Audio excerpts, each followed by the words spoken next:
नमस्कार, आप देख रहे हैं पद्मेश 24/7 तरुण रिनायत के साथ। चलिए न्यूज बुलेटिन की शुरुआत करते हैं हेडलाइन से।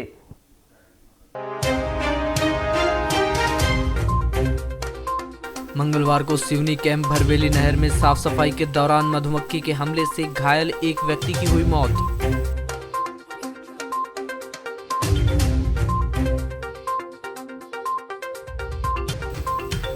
बिजली बिल को देखकर मजदूर को लगा करंट। विद्युत विभाग ने अगस्त माह में नेत्रा निवासी एक मजदूर को थमाया 23,000 रुपये का बिजली बिल।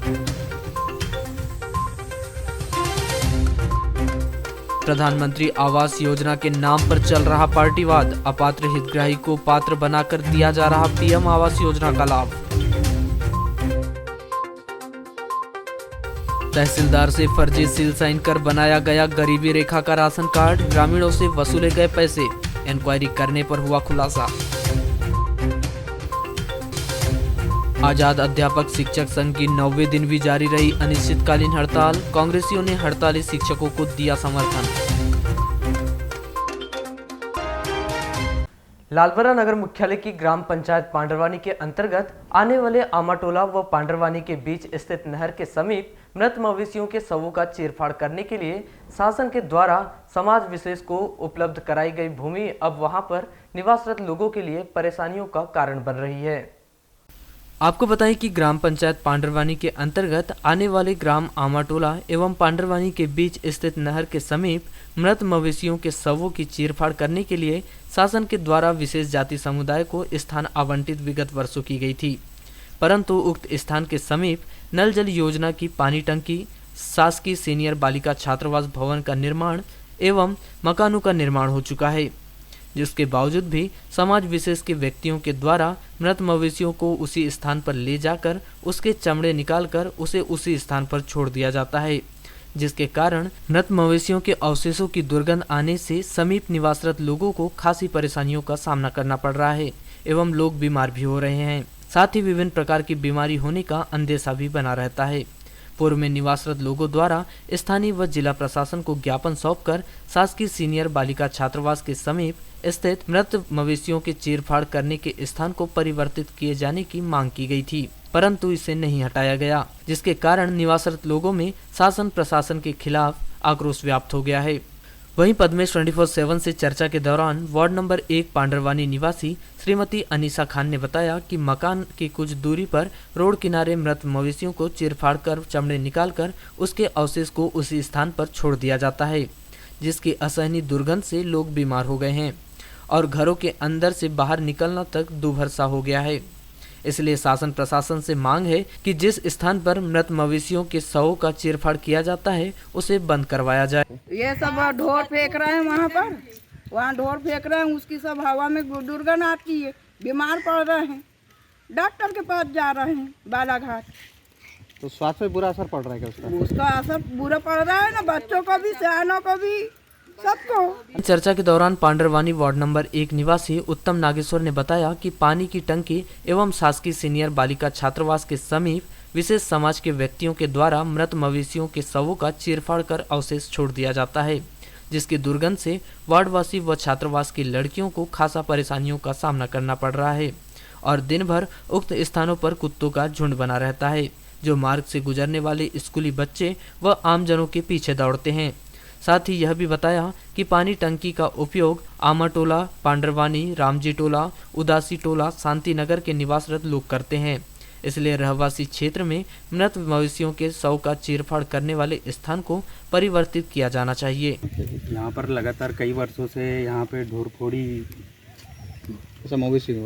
मवेशियों का मतलब इंतकाल करके मतलब काटा जाता है, इंतकाल जैसे हो जाता है एक प्रकार से, तो उनको यहाँ पे काटा जाता है और उसकी गंदगी जो है, बदबू ग्रामवासी को बहुत सारी झेलना पड़ रहा है, कई प्रकार की समस्याएं हैं। और इसी की साइड में ही मतलब पानी टंकी है, जो कि पानी यहाँ से शांति नगर तक जाता है और उसका पीने योग्य में लिया जाता है। उस पानी को नलकूप के माध्यम से वो पानी जाता है और पिया जा रहा है और उससे कई प्रकार की बीमारियां फैल रही है। पद्मेश 24/7 से चर्चा के दौरान सीनियर बालिका छात्रावास अधीक्षिका श्रीमती सविता ठौकर ने बताया कि मृत मवेशियों के अवशेषों की असहनीय दुर्गंध से छात्राओं को बेहद परेशानी हो रही है और जिस ओर मृत मवेशियों के शवों का चीरफाड़ किया जाता है उस ओर भवन में बालिकाएं रहने के लिए मना कर रही है, इसलिए सभी को एक ही कमरे में रहना पड़ता है और पूर्व में उक्त स्थान का परिवर्तन करने तहसीलदार, जनपद सीईओ व थाना प्रभारी को ज्ञापन भी सौंपा गया है, परंतु कोई कार्यवाही नहीं की गई।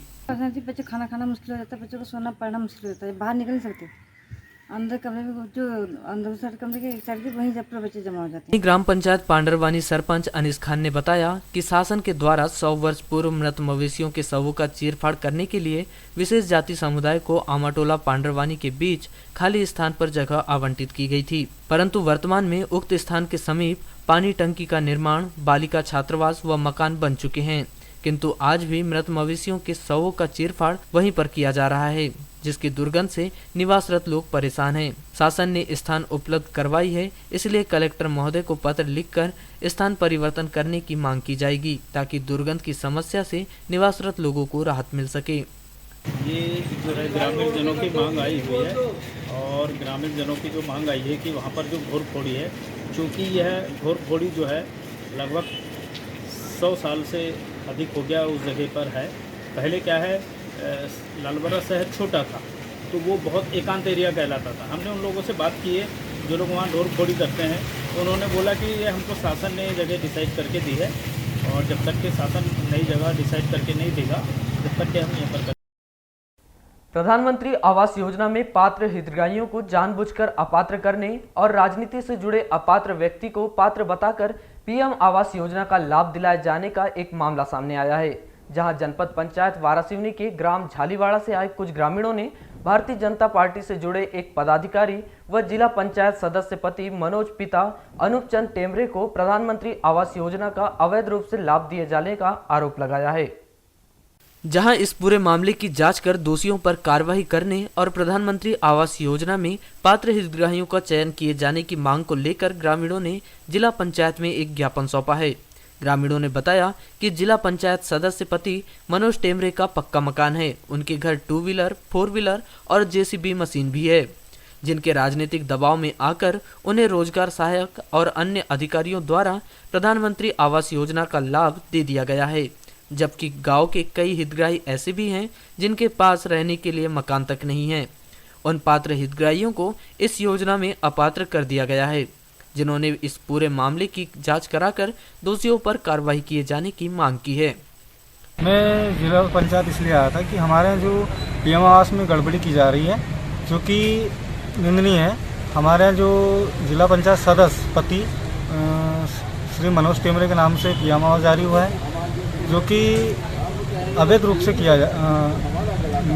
मकान दिया जा रहा है इनको, और इनके पास उनका खुद का मकान है, जीसीपी है, 4 व्हीलर है, 2 व्हीलर है, सारी चीज़ें हैं इनके पास।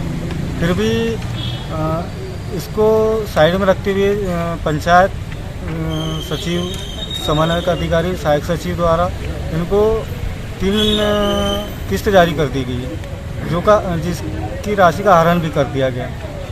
और मेरा मानना है शासन प्रशासन से यही विनती है कि इनका मकान निरस्त किया जाए या काट दिया जाए, और जो पात्र हितग्राही है उनको मकान दिया जाए। पात्र वालों को मिल रहा है कि नहीं मिल रहा है, उनकी तो सूची से नाम काटा जा रहा है कि आपके पास पक्का मकान है, या पद का जो है दुरुपयोग किया जा रहा है। गांव में कितने लोगों के अभी तक के अपात्र किया गया है? हमारा 5 मकान आए थे, जिनमें 2 को अपात्र है, जिनके पास रहने के लिए मकान नहीं है, उनको अपात्र कर दिया गया। और अभी जो 5 लोगों की सूची आई थी, जिनमें 3 अपात्र है, जिसमें 2 पात्र है। इसके पहले भी नगर मुख्यालय स्थित गोंदिया रोड अति व्यस्तम रोड में जानी जाती है। इस मार्ग में 24 घंटे आवागमन लगा रहता है। बावजूद इसके सरेखा रेलवे क्रॉसिंग के पास बने गड्ढों की मरम्मत और संबंधित विभागों के द्वारा इस पर ध्यान नहीं दिया जा रहा है। सरेखा रेलवे क्रॉसिंग में ट्रेनों की आवाजाही के कारण लोग परेशान हो जाते हैं। वहीं अब रेलवे क्रॉसिंग से लगे गड्ढे भी परेशानी का कारण बन रहे हैं। यहाँ गड्ढों के कारण कई बार लोगों को दुर्घटनाग्रस्त होना बताया जा रहा है।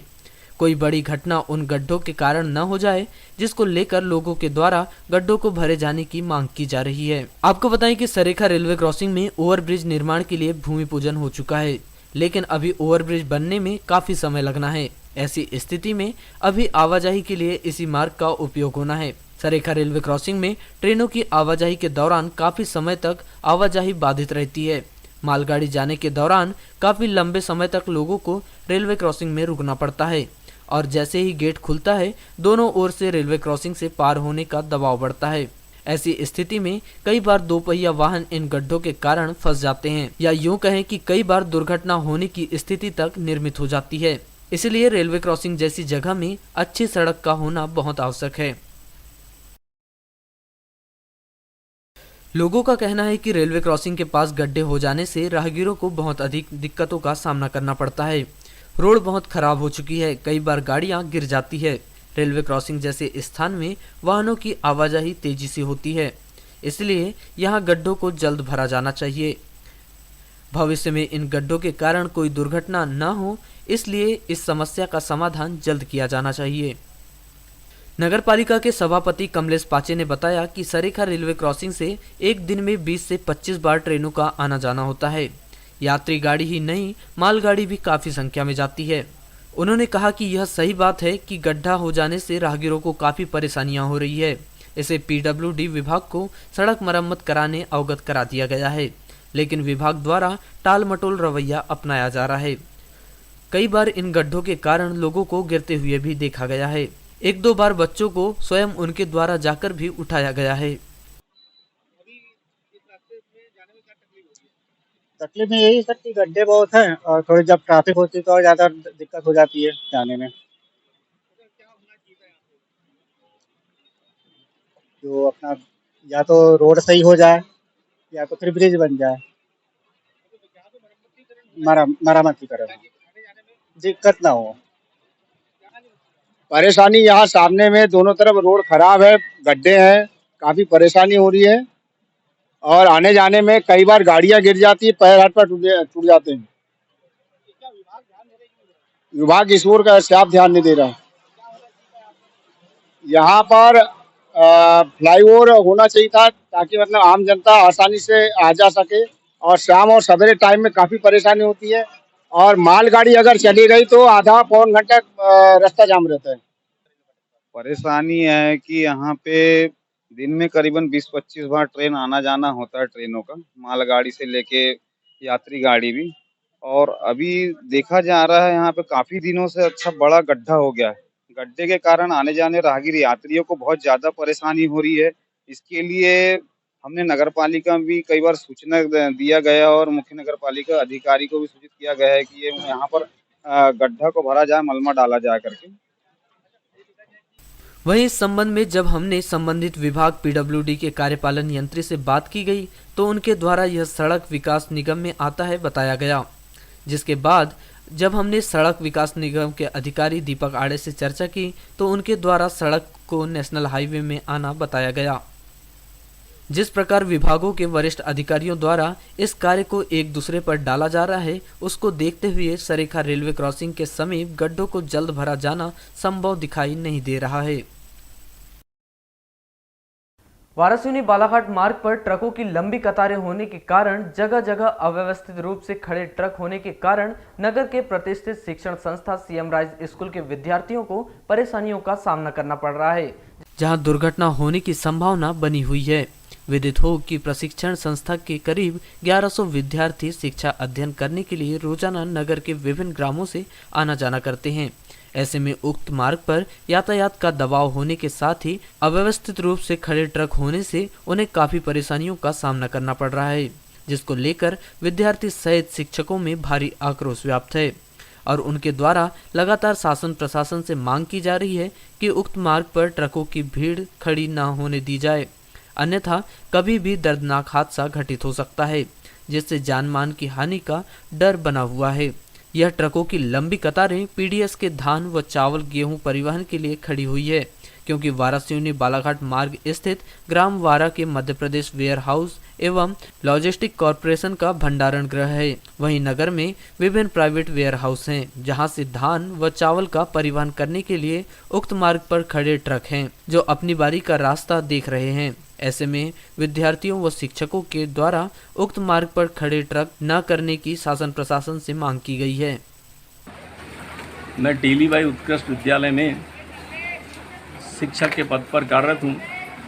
अभी जो पिछले 3 दिनों से विद्यालय के सामने ट्रकों की लंबी कतार वेयर हाउस से खाद्यान्न लेने के लिए खड़ी है, उससे इस विद्यालय के बच्चों और विद्यालय परिवार के सभी लोगों को अनेक प्रकार की परेशानियों का सामना करना पड़ रहा है। इससे बच्चों के बीच बहुत अधिक आक्रोश है। आए दिन हमारे बच्चे इन ट्रकों से हताहत होते होते बच रहे हैं। मेरी प्रशासन से गुजारिश है कि इन ट्रकों को जल्दी से जल्दी यहाँ से हटाने का कदम उठाए, अन्यथा छात्रों को आंदोलन के लिए बाध्य होना पड़ेगा, जिसकी जवाबदारी संपूर्ण प्रशासन की होगी। लालबर्रा नगर मुख्यालय से लगभग 5 किलोमीटर दूर ग्राम पंचायत बघोली व पंडरापानी के बीच स्थित मोक्षधाम नाला के समीप 20 सितंबर की रात्रि में बाघ ने दस्तक दी है। गत दिवस बाघ के हमले से पंडरापानी निवासी 22 वर्षीय फूल सिंह की मौत हो गई थी और गांव के नजदीक बाघ के बार बार दिखाई देने से बघोली पंडरापानी सहित जंगल से लगे ग्रामीण जनों को दहशत हो रही है। आपको बता दें कि 20 सितंबर की रात्रि करीब 8:30 बजे बघोली पंडरापानी के बीच मोक्षधाम के समीप नाले के पास एक व्यक्ति को बाघ दिखाई दिया, जो किसी मवेशी को खींचते हुए लेकर जा रहा था, जिसे देखकर वह घबराते हुए बघोली पहुंचा और ग्रामीण जनों को बाघ दिखाई देने की सूचना दी। जिसके बाद ग्रामीण जन वन विभाग को घटना की सूचना देकर वन विभाग के अधिकारियों के साथ घटना स्थल पर पहुंचे तो देखा कि उक्त स्थान पर सिर्फ बाघ के पंजे के निशान दिखाई दिए, जिसके अलावा उन्हें कुछ भी दिखाई नहीं दिया। जिस पर कुछ ग्रामीणों ने अफवाह होने की बात कही तो कुछ लोगों ने कहा पंडरापानी में घटित घटना के बाद से बाघ गांव के नजदीक दिखाई दे रहा है और किसी भी समय बड़ी दुर्घटना को कारित कर सकता है, इसलिए हम लोगों को भी सावधानी बरतते हुए अपने खेत एवं जंगल जाना चाहिए एवं वन विभाग भी अपनी गश्ती बढ़ाकर ऐसे स्थानों पर पिंजरा लगाए कि बाघ उसमें कैद हो सके। बाघ के बार बार जंगल व गांव के नजदीक दिखाई देने एवं पंडरापानी में बाघ के हमले से एक युवक की मौत होने के बाद ग्रामीण जन दहशत में जी रहे हैं एवं शाम 6 बजे के बाद उनका घरों से बाहर निकलना तक मुश्किल हो गया है। वहीं चर्चा के दौरान रविशंकर कीर्ति ने बताया कि गत दिवस पंडरापानी निवासी पर बाघ ने हमला कर दिया था, जिससे उसकी घटना स्थल पर ही मौत हो गई थी एवं मंगलवार की रात में बघोली के समीप नाले पे बाघ दिखाई दिया, जो मवेशी को खींचते हुए लेकर जा रहा था। जिसके बाद आकर देखा गया तो वहां कुछ भी दिखाई नहीं दिया, परंतु पंजे के निशान देखे गए और झाड़ियों में भी देखा गया तो दूर दूर तक कुछ दिखाई नहीं दिया, परंतु कुछ दिनों से जंगल से लगे खेतों की ओर बाघ को देखा जा रहा है, जिसके बाद ग्रामीण जन दहशत में जी रहे हैं।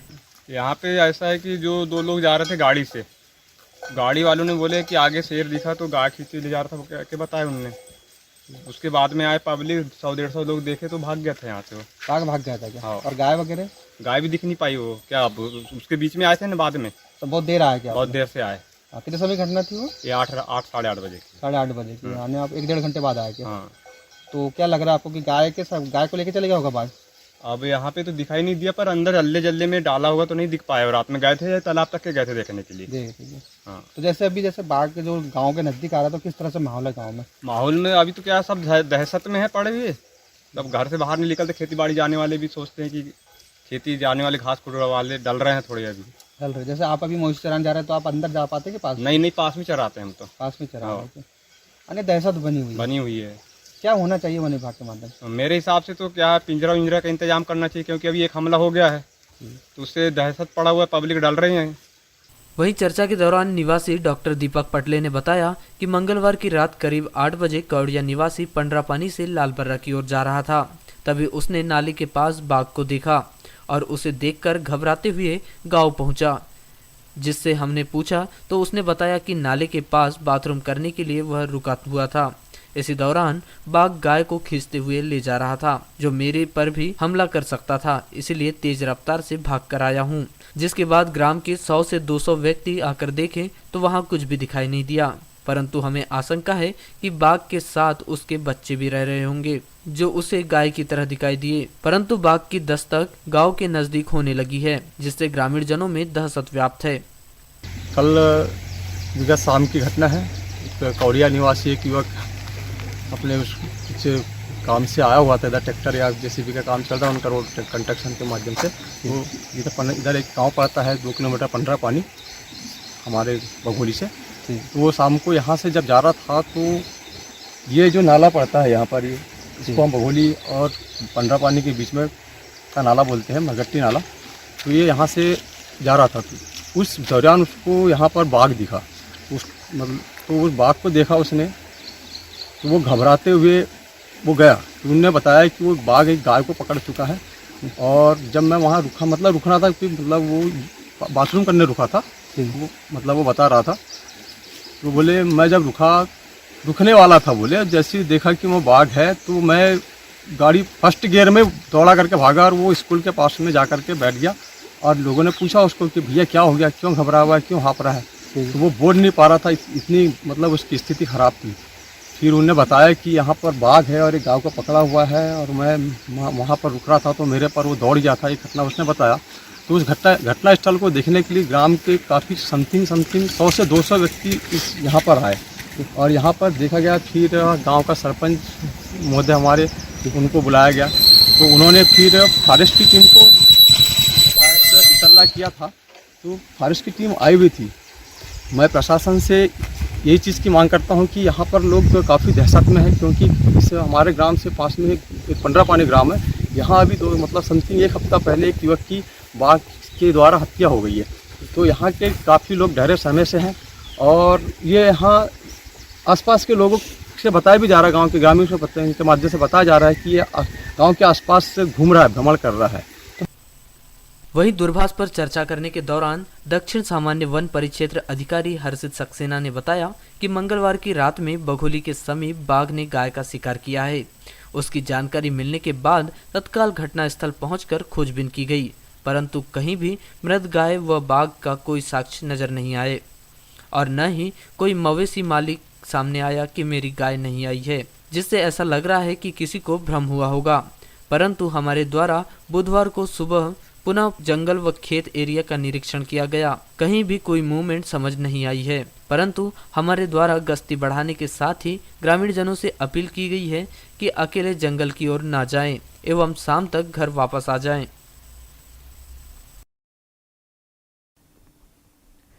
भरवेली थाना अंतर्गत धनसुआ के गड़िया में बीती रात इसी ग्राम के एक व्यक्ति की जहरीले सांप डांडेकार के काटने से मौत हो गई। भरवेली पुलिस ने मृतक शिवलाल पिता मधुलाल वराडे उम्र 36 वर्ष वार्ड नंबर 13 गड़िया टोला निवासी की लाश पोस्टमार्टम करवाकर परिजनों को सौंप दी है। प्राप्त जानकारी के अनुसार शिवलाल अपने परिवार के साथ खेती किसानी का कार्य करता है।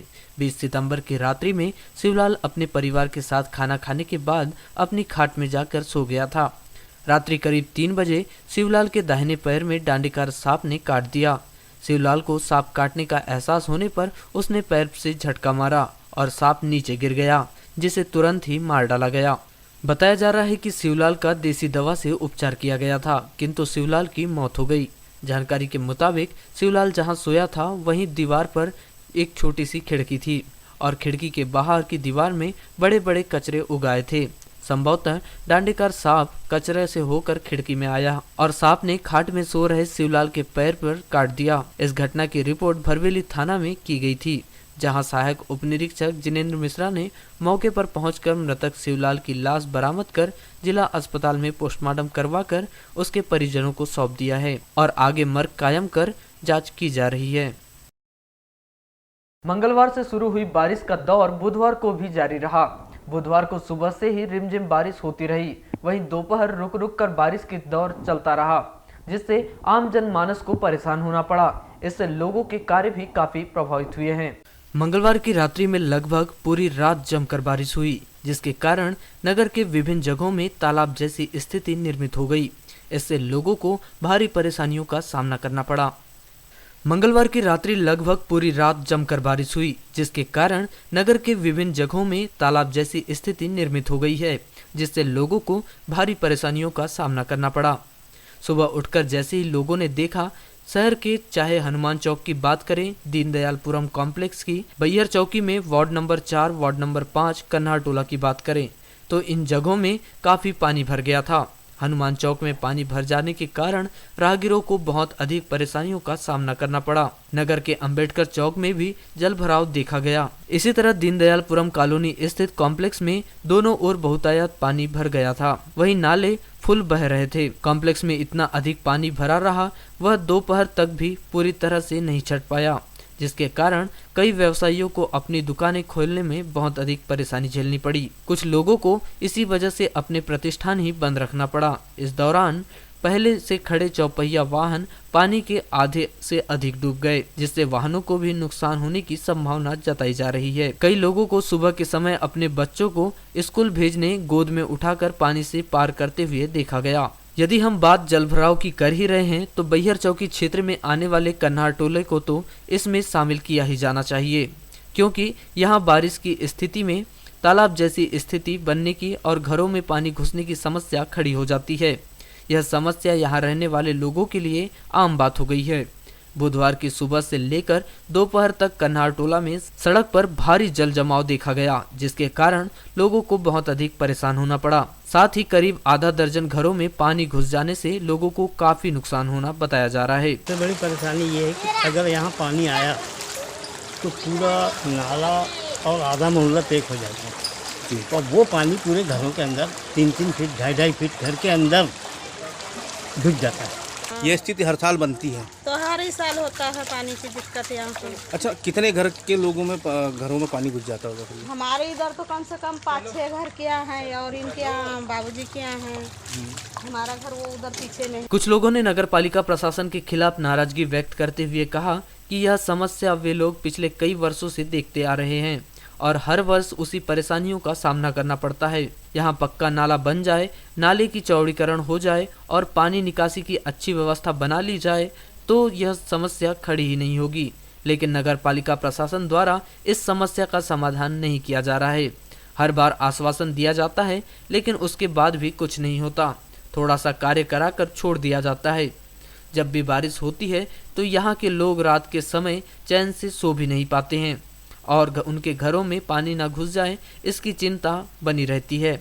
इस समस्या का समाधान प्रशासन के द्वारा कब किया जाएगा, यह तो समझ से परे है। बारिश जो होती है जी, इसमें तो बहुत परेशानी का सामना उठाना पड़ता है, और हर साल का ये सामना उठाना पड़ता है जी। जब तक कि ये बाजू पीछे में जो नाला है जी, ये नाला पक्का ना बने, ये हमेशा की समस्या बनी रहेगी। और इसके लिए मैं पार्षद जी या फिर अभी जो बने हैं मतलब अध्यक्ष जी, इनसे गुजारिश करूंगा, और आपके मीडिया के द्वारा भी आप वो करिए कि कम से कम नाले को जल्द से जल्द बनवाए, तो आने वाले समय में आने वाली बारिश में ये समस्या का समाधान हो जाएगा कम से कम। पुरानी पेंशन बहाली, क्रमोन्नति सहित विभिन्न मांगों को लेकर आजाद अध्यापक शिक्षक संघ लालबर्रा के द्वारा 13 सितंबर को नगर मुख्यालय के हाई स्कूल मैदान स्थित सभा मंच में बैठकर अनिश्चितकालीन हड़ताल की जा रही है, जो 90 दिन 21 सितंबर को भी जारी रही।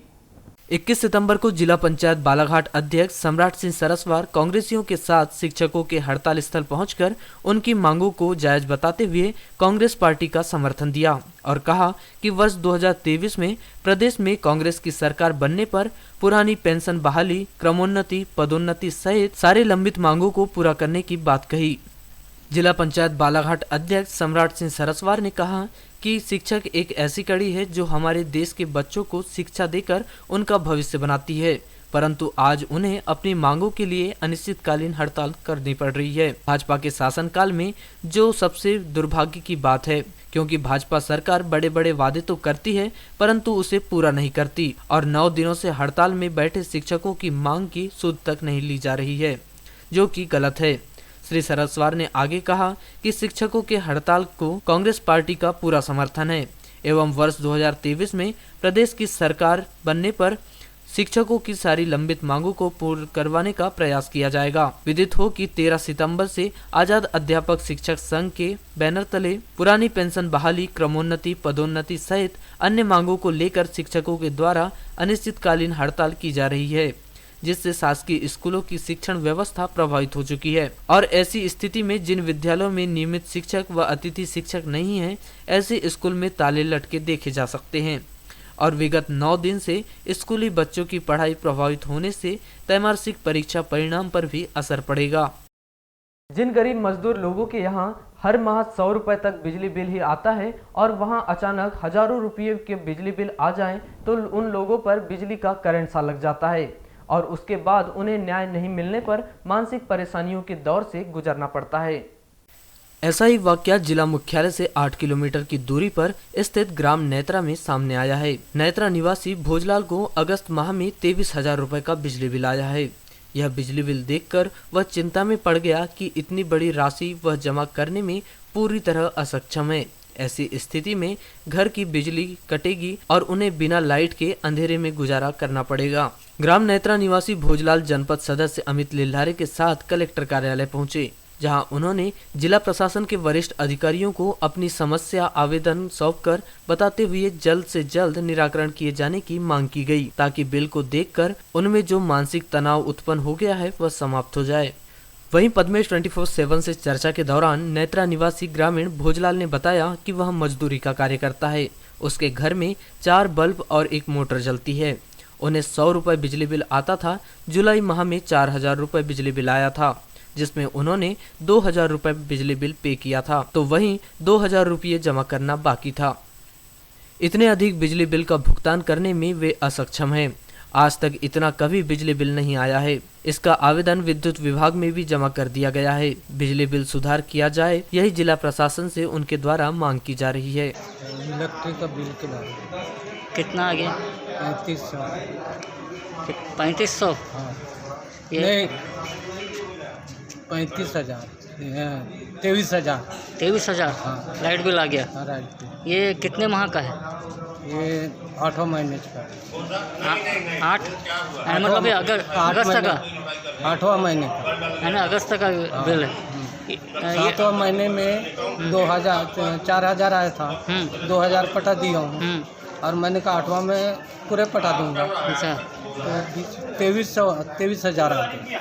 तो वहीं इसके संबंध में मोबाइल पर चर्चा करने पर विद्युत वितरण केंद्र सरेखा वन कार्यालय के सहायक यंत्री श्री चंद्राकर ने बताया कि जिस भी उपभोक्ता को इतना बिजली बिल आया है उसका सर्विस नंबर देखने पर ही बता सकते हैं कि उन्हें बिजली बिल इतना क्यों आया है। सर्विस क्रमांक पता रहने पर ही इसके बारे में आगे कुछ जानकारी दी जा सकती है। जहां एक और शासन के द्वारा पिछले 2 वर्षों से राशन कार्ड बनाना बंद कर दिया गया है, तो वहीं दूसरी ओर तहसीलदार की फर्जी सील साइन के आधार पर गरीबी रेखा के राशन कार्ड बनाए जाने का एक ताजा मामला सामने आया है। जहां गांव के सरपंच और उप सरपंच कलेक्टर, एसपी कार्यालय एवं जिला और जनपद पंचायत कार्यालय में ज्ञापन सौंपकर ग्रामीणों से पैसे वसूली कर फर्जी राशन कार्ड बनाए जाने वालों पर वैधानिक कार्रवाई किए जाने की मांग की है, जिन्होंने गांव के ही कुछ व्यक्तियों पर ग्रामीण जनता से करीब 5,000 रुपए की वसूली कर पैसों के एवज में ग्रामीणों को गरीबी रेखा के फर्जी राशन कार्ड थमाए जाने का आरोप लगाया है। ताजा मामला जनपद पंचायत खैरलांजी के अंतर्गत आने वाले भोरगढ़ के किन्ही गांव का है। बताया जा रहा है कि गरीबी रेखा के कार्ड बनाए जाने के नाम पर गांव की जनता से करीब 3 से 5,000 रुपए की वसूली की गई है।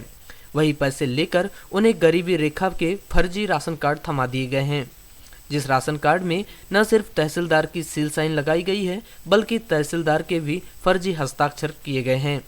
इतना ही नहीं, खाद्यान्न नंबर सहित अन्य तरह का फर्जीवाड़ा उस राशन कार्ड में किया गया है। जब ग्रामीण अपने राशन कार्ड पर राशन लेने के लिए पंचायत की सील और सरपंच की साइन लगाने पंचायत भवन पहुंचे तो उस पंचायत के सरपंच, उप सरपंच व सचिव सहित अन्य गरीबी रेखा के उक्त कार्ड को देखकर हैरान हो गए। जहां राशन कार्ड इंक्वायरी निकालने पर सभी ग्रामीणों के राशन कार्ड फर्जी पाए गए। बताया जा रहा है कि जब सरपंच सचिव ने तहसीलदार से राशन कार्ड के संदर्भ में बातचीत की तो उन्होंने राशन कार्डों में लगी सील साइन फर्जी होने की बात कही, तो वहीं राशन कार्ड में दर्ज किया गया खाद्यान्न नंबर भी जनपद पंचायत में फर्जी पाया गया, जिस पर सरपंच और उप सरपंच ने कलेक्टर कार्यालय, एसपी कार्यालय, जिला पंचायत एवं जनपद पंचायत में ज्ञापन सौंपकर इस पूरे मामले की निष्पक्ष जांच कराने, राशन कार्ड के नाम पर वसूली किए गए ग्रामीणों से पैसे दिलाने, दोषियों को जल्द से जल्द गिरफ्तार करने और उन पर वैधानिक कार्रवाई किए जाने की मांग की है। राशन कार्ड क्या हुआ, हमारे ग्राम पंचायत चीनी में बने हुए हैं तो ऐसे 20 से 30 कार्ड बने हुए हैं तो हमने जनपद में जाके पता किया कि राशन कार्ड बन रहे क्या नहीं बन रहे। तो जनपद के सीओ साहब ने बोले कि बनना बंद है, तहसील ऑफिस में भी गए थे, उन्हें भी बोले कि बनना बंद है। तो हमने सोचा कि हमारे गाँव में कैसे बने हैं। तो हम मैडम के तहसीलदार मैडम के पास में आवेदन लेके गए थे और कागज जो बने हैं उनको भी साथ में लेके गए थे कि मैम ये आपके यहाँ से बने हैं क्या। तो तहसीलदार मैडम जी ने बोले कि हमारे यहाँ से नहीं बने। ये क्या है, आर्मी वाले प्रशासन द्वारा 7 प्रशासन थे हम लोग, इसमें से कोई एक मुझे निपटाने के लिए ये सब बता गया है, साइन करके साइन करेगा और हम उसको निपटाएंगे।